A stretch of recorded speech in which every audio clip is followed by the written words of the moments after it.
boa noite e bem-vindo ao Noite em Forks, o podcast para quem nunca superou a saga Crepúsculo. Porque, vamos ser sinceros, se você tá aqui, você também nunca saiu de Forks.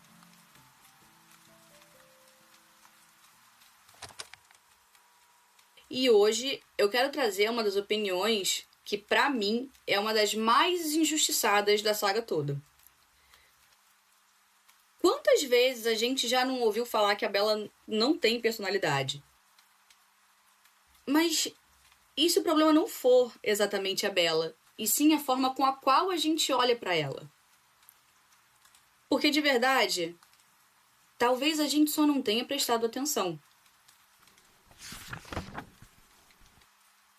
Durante muito tempo, a Bella foi vista como sem graça, apagada, e isso acabou sendo repetido tantas vezes pela galera que só assistiu aos filmes que se tornou verdade pra muita gente. Mas, calma lá, será que ela é isso mesmo? Ou será que a gente só se acostumou com protagonistas que gritam personalidade o tempo todo e esqueceu que tem gente mais silenciosa? Um ponto muito importante aqui é que os filmes ajudam muito nessa confusão da personalidade dela. Diferente dos livros, onde a Bella tem um humor irônico e muitas vezes até meio sarcástico, muita coisa da personalidade dela foi suavizada ou até cortada. E aí pronto, para muitas pessoas pode parecer que ela só olha pro nada e respira fundo o dia inteiro.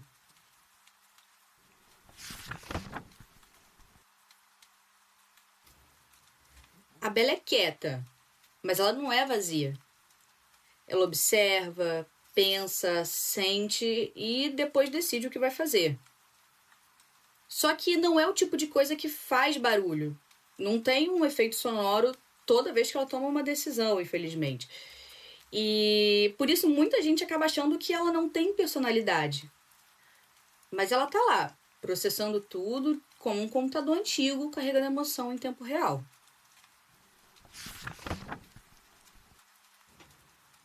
Outra coisa que as pessoas costumam falar é que tudo acontece com a Bella, como se ela só fosse levada pela história.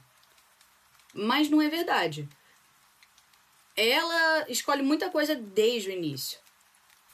A decisão de ir pra Forks, por exemplo, não foi por acaso. Ela vai para dar liberdade para a mãe viver a própria vida, com o Phil, o marido dela, que é um jogador de beisebol da segunda divisão, que basicamente vive viajando atrás de oportunidade. A Bella meio que fala assim, tá mãe, vai lá viver sua vida e eu me viro com o fio emocional de Forks.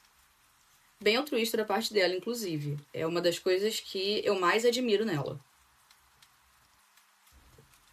Um ponto que é legal frisar, nos livros ela tem vida social sim. Ela trabalha na loja dos Newton, né, que são os pais do Mike, tem os amigos dela, ela tem uma rotina, ela tem uma vida além do Edward. E acaba que o filme só dá zoom no romance e esquece o resto. E pra muita gente parece que ela só existe quando o Edward está na tela. Mas não é bem assim. Porque desde o começo, se a gente for analisar ali a primeira fala do primeiro filme de Crepúsculo, a Bella deixa claro uma coisa, que se fosse preciso, ela morreria por quem ela ama. E a gente não pode entender como um exagero romântico. É a escolha dela mesmo. Ela escolhe ficar em Forks. Ela escolhe se aproximar do Edward. Ela escolhe continuar, mesmo com medo. E escolher, principalmente com medo, exige muito mais personalidade do que parece.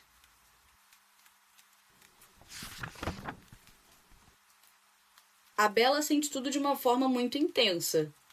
E pode parecer, mas não é drama, é só o jeito dela mesmo. Desde pequena, ela já era adulta da casa. Porque enquanto a mãe dela, a Renée, vivia no mundo da lua, né? Que pra mim é só uma forma branda de dizer que ela só era responsável mesmo. Era a Bella que resolvia tudo. Comida, casa, conta. Ela basicamente era a gerente não oficial da vida doméstica. Ou seja, ela nunca foi passiva, tá? Ela sempre foi prática, responsável, pé no chão.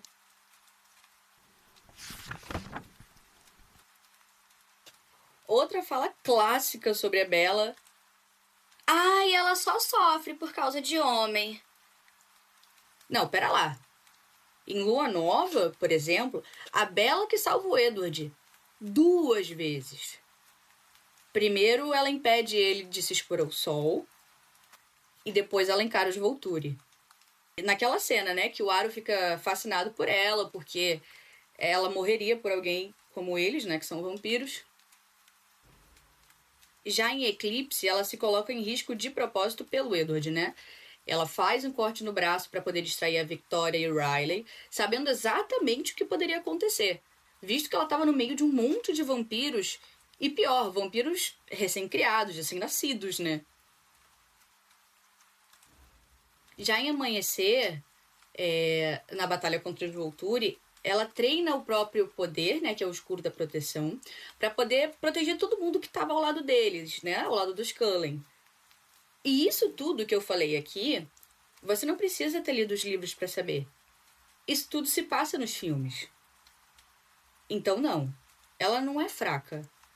Ela só não precisa ficar provando tudo a todo tempo. Talvez o problema nunca tenha sido a Bella. Talvez a gente que tá sempre esperando o mesmo tipo de protagonista. A mais falante, a mais explosiva. E a Bella não é isso. E tá tudo bem. É importante ressaltar também que a Kristen Stewart entregou exatamente o que a direção pediu para ela. Ela entrega a Bella do roteiro. Se você vir os outros trabalhos dela, fica claro que a Bella ser desse jeito nos filmes foi uma escolha da direção. E outra coisa é que aqui nesse podcast a gente sempre vai defender a Kristen.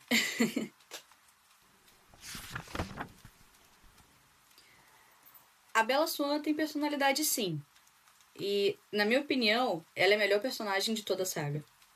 Não só por tudo isso que eu já falei anteriormente, mas porque, de alguma forma, a Bella representa tudo aquilo que eu gostaria de ter sido. E ainda quero ser. Porque, no fundo, ela não é só uma personagem. Ela é o que a gente leva junto quando fecha o livro e olha pela janela de Forks.